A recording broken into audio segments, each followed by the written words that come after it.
साहिबान, पूरी दुनिया ने गहरी चैन की सांस ली है कि 1 साल से कुछ ज़्यादा के बाद आखिरकार हिजबुल्लाह और इजराइल के बीच में सीज़ फायर डिक्लेयर हो गया है।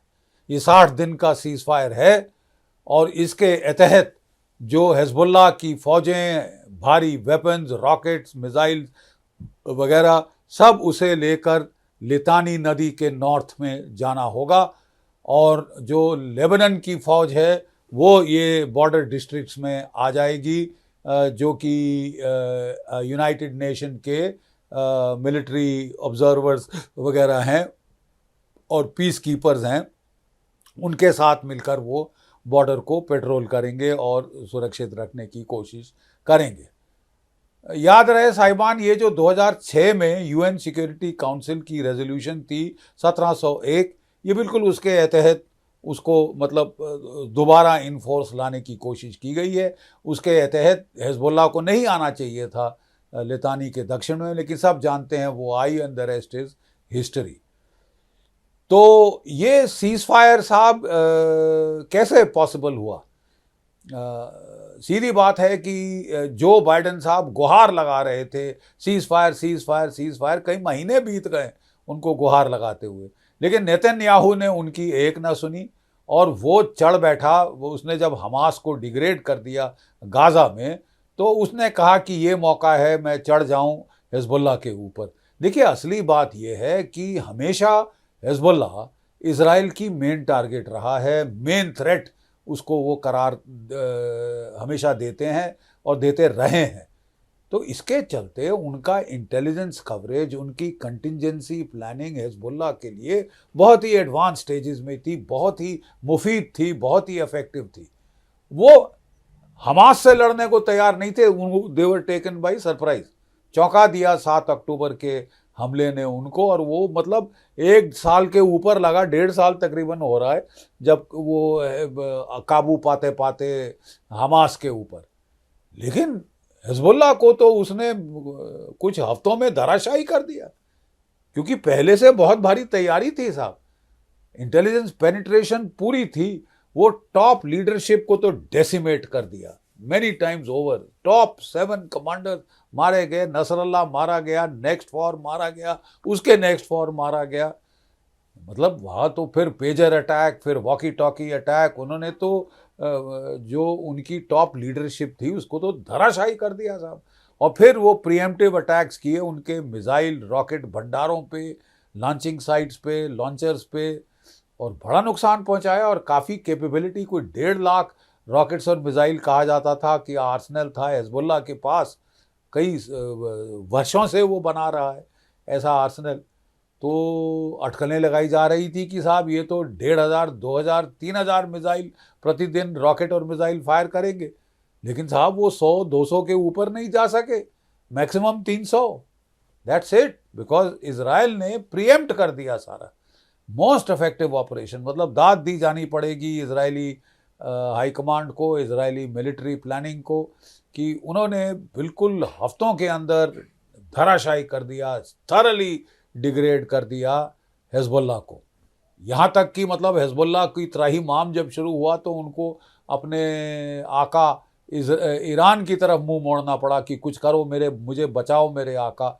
और फिर जैसा कि आप जानते हैं कि कोई 182 मिसाइल्स के साथ हमला किया ईरान ने, जिसके जवाब में फिर इजराइल ने पलटवार किया। और अब उम्मीद थी कि वो या अंदेशा था कि ईरान पलटवार करेगा, लेकिन बदले हालात देखकर उसने ये सही समझा कि मैं अपने जो हिजबुल्लाह जो प्रॉक्सीज़ हैं उनके थ्रू डील करूं, ना कि डायरेक्ट कॉन्फ्लिक्ट में पड़ूं, क्योंकि उसमें अमेरिका के हस्तक्षेप का बहुत भारी अंदेशा था। तो अक्लमंदी दिखाई है ईरान के लीडरशिप ने, और अपने जो नेशनल स्टेट की प्रिजर्वेशन पे उन्होंने ज़्यादा तवज्जो दिया है। तो ये है साहब आपका जो कि मसला था जहाँ पे मिडिल ईस्ट में। लेकिन जहाँ तक रशिया यूक्रेन का सवाल है, ना भूलिए कि मिडिल ईस्ट की वॉर ने जो बाइडेन को भी अचंभे से पकड़ लिया था, वो भी सरप्राइज हो गए थे।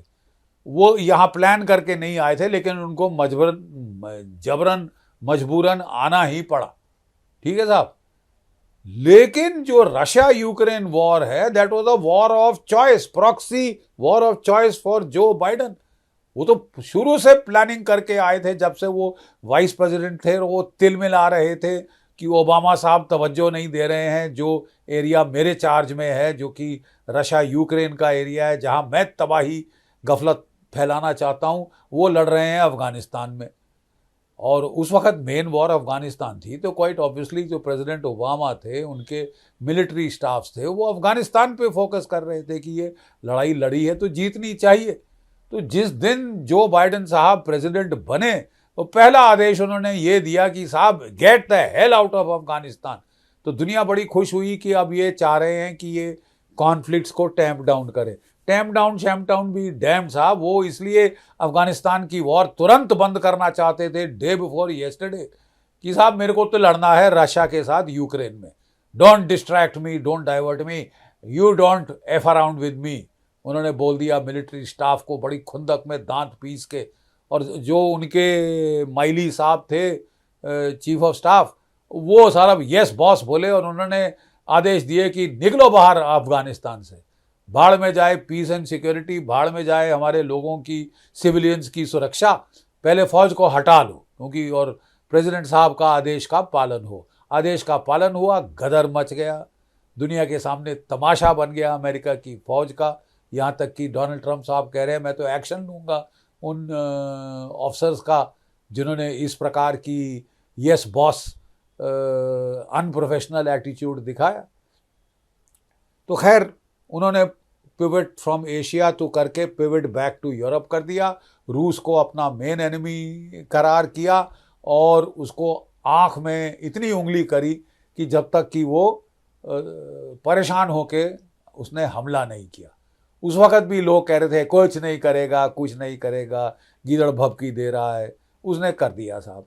लेकिन ये लोग तैयार बैठे थे, प्लेबुक अपनी इनकी रेडी थी कि उसको एग्रेसर बनाओ, इकोनॉमिक सैंक्शन लगाओ, कमर तोड़ दो रूस की इकोनॉमिकली और इकोनॉमिकली कवर तोड़ दो रूस की, और वहाँ पे रेजिम चेंज कराओ कि पुतिन साहब के बरखिलाफ एक कू करो, खदेड़ दो उनको रूस से, इत्यादि इत्यादि। वो सब महज सपने के सपने रह गए साहब, कासल्स इन दी एयर। और रूस की इकोनॉमी लड़ाई के पहले से ज़्यादा स्ट्रांग हो गई है। पुतिन साहब बड़े अच्छे से कंट्रोल में हैं, पॉपुलर हैं, उनकी पॉपुलैरिटी 80% के ऊपर है। जो बाइडेन साहब की पॉपुलैरिटी ज़मीन को चाट रही।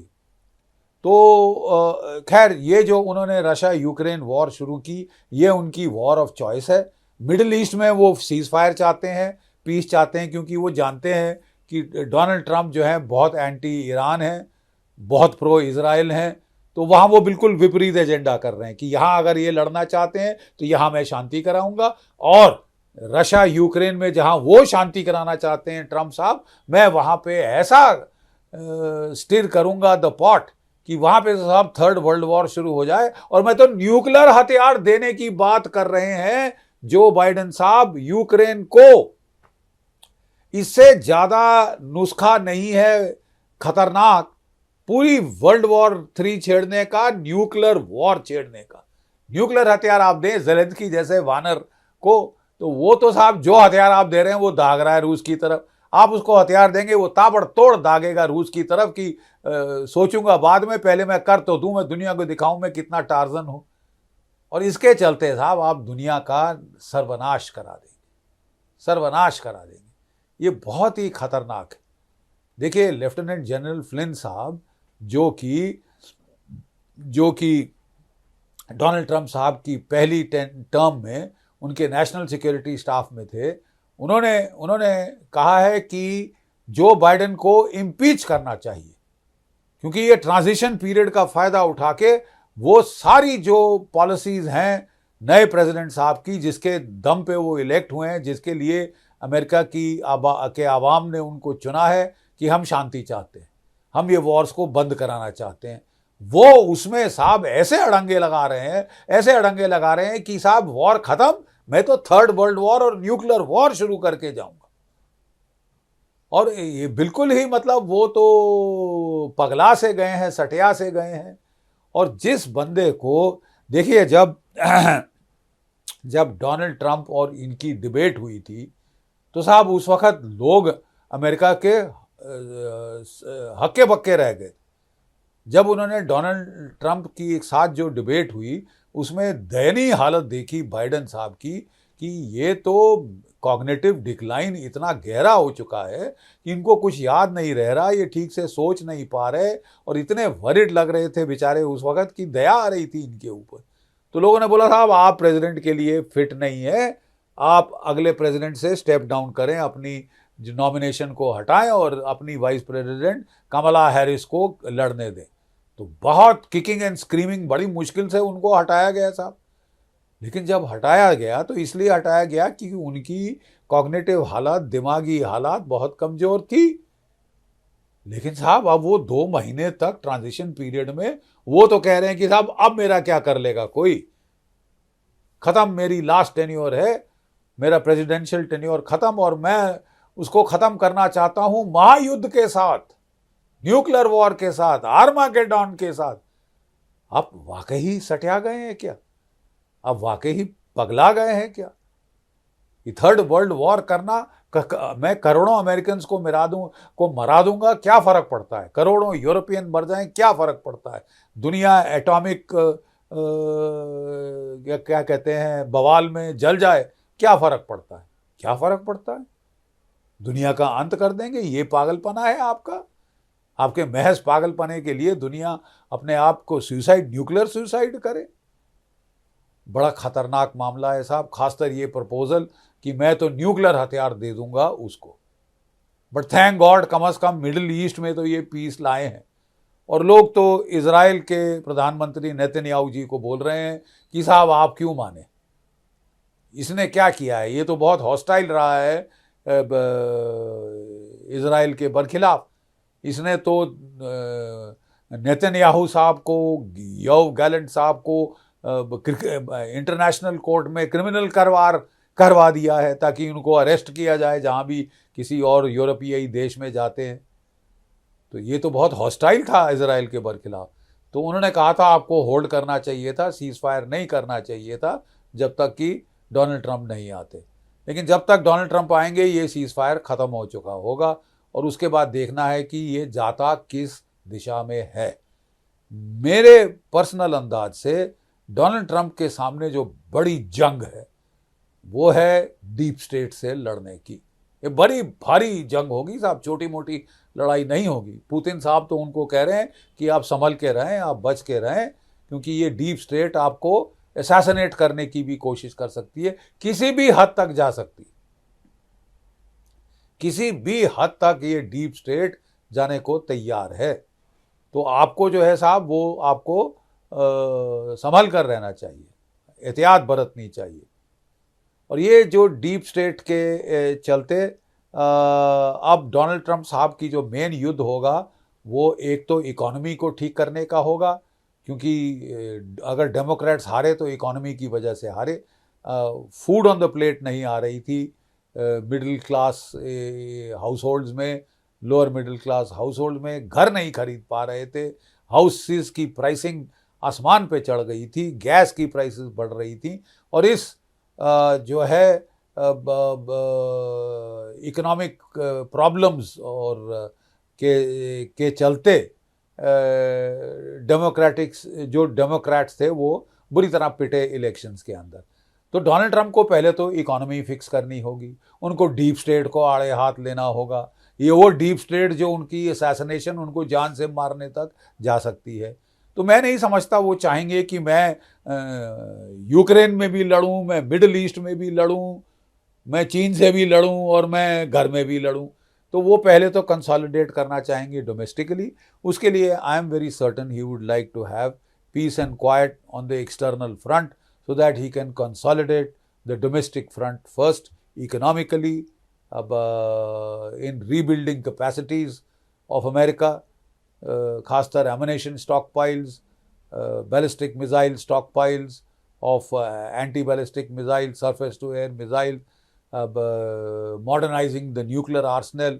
रशिया कितना आगे निकल गया है अपने हाइपरसोनिक मिसाइल से, what a lead it has taken, तो उनको ये सब भी काउंटर करना होगा। उसके लिए he will need to increase defence budget from 3% to 5% of the GDP. तो मतलब उसके लिए पैसा जुटाना है। वो कह रहे हैं ये जो उनकी डीप स्टेट है यही 2 ट्रिलियन से इनका खर्चा काटना पड़ेगा ताकि ये सही जगह लगाया जाए, इकोनॉमी में लगाया जाए, डोमेस्टिक मैन्युफैक्चरिंग को बढ़ावा देना होगा ताकि जॉब्स क्रिएट हों, हमारी जॉब्स चीन को ना चली जाएं। और काफ़ी उनको दिक्कतें पेश आ रही हैं। काफ़ी बड़ा एजेंडा है, he has a lot on his plate. I don't think he would like to continue Biden साहब की जंगों के साथ। ये बेकार, फालतू और बेवजह की जंग है जो कि बहुत नुकसान करा दिया है, जान माल का। करोड़ों लोग मारे गए हैं यूक्रेन के अंदर, करोड़ से ज़्यादा। रशिया यूक्रेन वॉर में कोई 1.5 करोड़ लोग मारे गए हैं या बुरी तरह घायल हुए हैं। 8 करोड़ भाग गए हैं यूक्रेन से। और मिडिल ईस्ट में भी आप समझ लीजिए कोई 2-2.5 लाख लोग मारे जा चुके हैं और अभी तक तो कोई अंत नहीं दिखाई दे रहा था। ईरान का भी कह रहे थे कि युद्ध करना चाहते हैं। तो अब देखना होगा कि ये जो सीज़ फायर है मिडिल ईस्ट में ये होल्ड करता है या नहीं। क्या इसका मकसद है कि हम सीरिया को चोट पहुंचाएं, ये यहाँ पे सीज़ फायर करके वहाँ पे तवज्जो डालें अपनी? वक्त ही बताएगा। बहुत ख़तरनाक समय है साहब, पूरी दुनिया के लिए, ना केवल अमेरिका के लिए, यूरोप के लिए, मिडिल ईस्ट के लिए, पूरी दुनिया के लिए बहुत ही ख़तरनाक और डेंजरस समय है। और हम लोग को दुआ करनी पड़ेगी कि ये जो लीडर हैं, ये जो लीडरान हैं पश्चिम के अंदर, इनको अकल और सन्मति दे भगवान की ये पागलपने से दौर जो इनको चढ़े हैं दौरे, ये ख़त्म हों और दुनिया में फिर से शांति आए। जय भारत, जय हिंद।